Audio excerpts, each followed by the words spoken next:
Josh has been a man, a friend who has inspired me. He is committed to service. He has sacrificed a lot for that service, for the betterment of us all. He taught us how to win in 2004, flipping a legislative seat there. But then certainly in 2011, flipping the Montgomery County Courthouse blue. No one else but Josh could have done that, but he continued on to become Attorney General and now to be governor. And Josh isn't done yet, okay? I'm sure he's gonna, yep, give it up for that.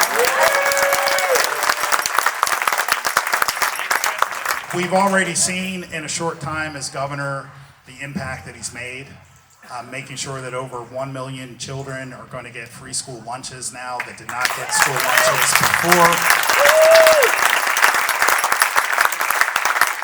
And I love all my legislators here, but you know, the governor said, hey, we're going to register people to vote when they get their driver's license. It could have been done years ago. Other states have done that. Josh just said we're going to make that happen. And then, of course, I-95. Well, how many days was that, Josh? That was 12 days. Boy, have we heard that a lot. But let me say, we were with the president on Friday. You might have seen that he made a big announcement. And Neil, Jamil, and I, we weren't with the president. We were out in the audience. Josh was with the president. And Josh was over on the side in the VIP section, and he had a Phillies hat. So I called him afterwards. He didn't pick up the phone. He doesn't pick up the phone every time I call. He does pick it up, though. And I left a message. And I said, was that Phillies hat for me? I believe that the Phillies hat was for the president. I don't know that for sure, but he had a Phillies hat. So when Josh came today,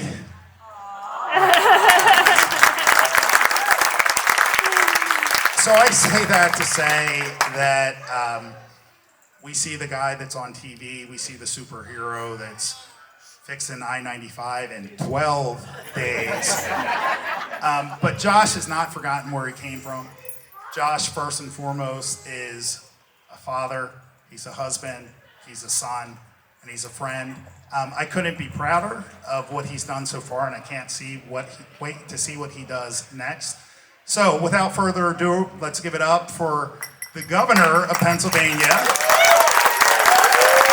our favorite son, our hometown hero, Josh Shapiro. Thank you, everybody. But I think it's important that we acknowledge the incredible service over so many years that Ken Lawrence has provided to this county, to our communities, the way he has poured his heart and soul into public service. He's a man that I have known, as he said, for nearly 3 decades. And we have not just bonded over our commitment to service, we have bonded over our shared commitment to faith.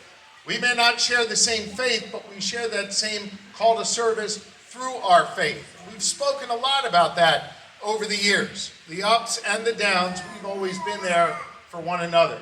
And the fact that Ken Lawrence and Jen Lawrence have dedicated themselves to so many years of service to our county really deserves not just a round of applause, but a sincere debt of gratitude for many, many years. Ken, thank you so much. We appreciate it.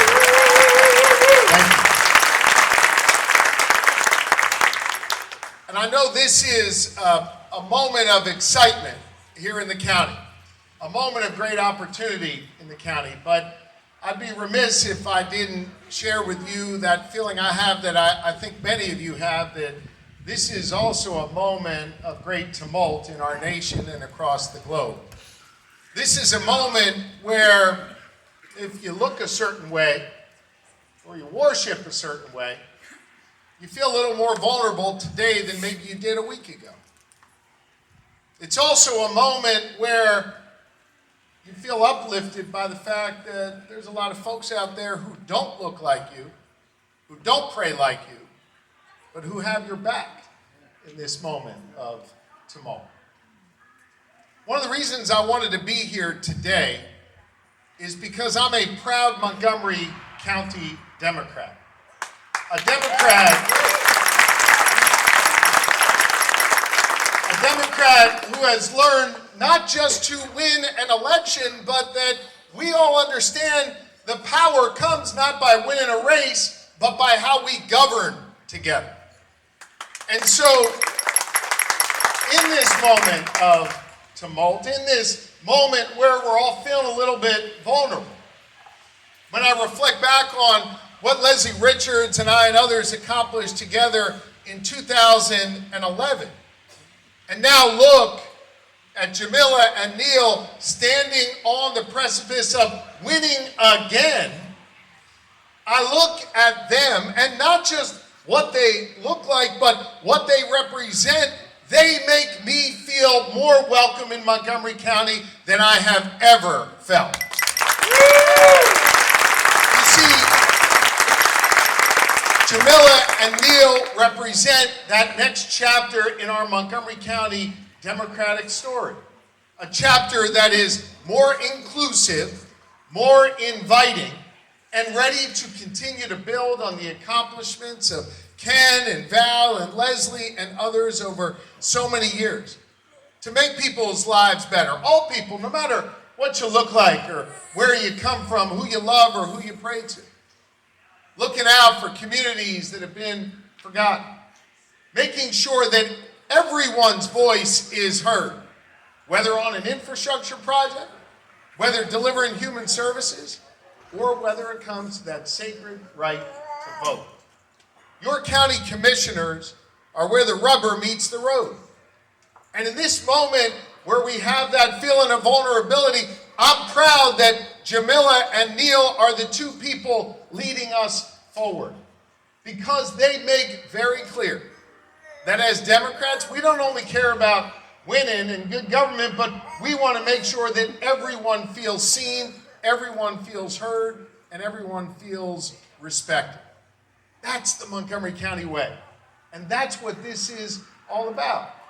Now, I know some of you today are going to leave here thinking, well, look, we've been winning so much in Montgomery County. By the way, I'll remind you, it was not like that in 2011. But we've been winning so much, we can put it on autopilot because Jamila and Neil are going to win. And here's the thing. The numbers are in our favor. They are. Let's be real. But I hope when you go out and vote, you're not just voting for Jamila and Neil and the rest of our slate, and of course, Dan McCaffrey and Tamika Lane for our appellate courts here in Pennsylvania. I hope you are voting not just to bring about a victory for them, but because you feel a sense of pride in what they represent and in what we have built here together in this great county, and in making sure we build a future that is warm and welcoming and inclusive for all. You are on the ballot. Your values are on the ballot right now. And it is up to you not just to elect a candidate, but to stand up for what is good, what is right, and what is proper and righteous. That's what this election, to me, is all about. And if we do this right, we send a clear message for next year, the years after, what Montgomery County stands for, and the way we are warm and welcoming for all. I have never forgotten the lessons I've learned in Montgomery County. It's never been lost on me that winning the race is just the beginning. It's the governing part that you really value and you really cherish. That's what I've learned here in Montgomery County, and it is thanks to all of you who have given me that opportunity. It is the honor of my lifetime to serve as your governor, the 48th governor of this great Commonwealth of Pennsylvania. And I thank you for your support, and I ask you to support this great team here. Thank you. God bless you. Stay safe, everybody, and let's win.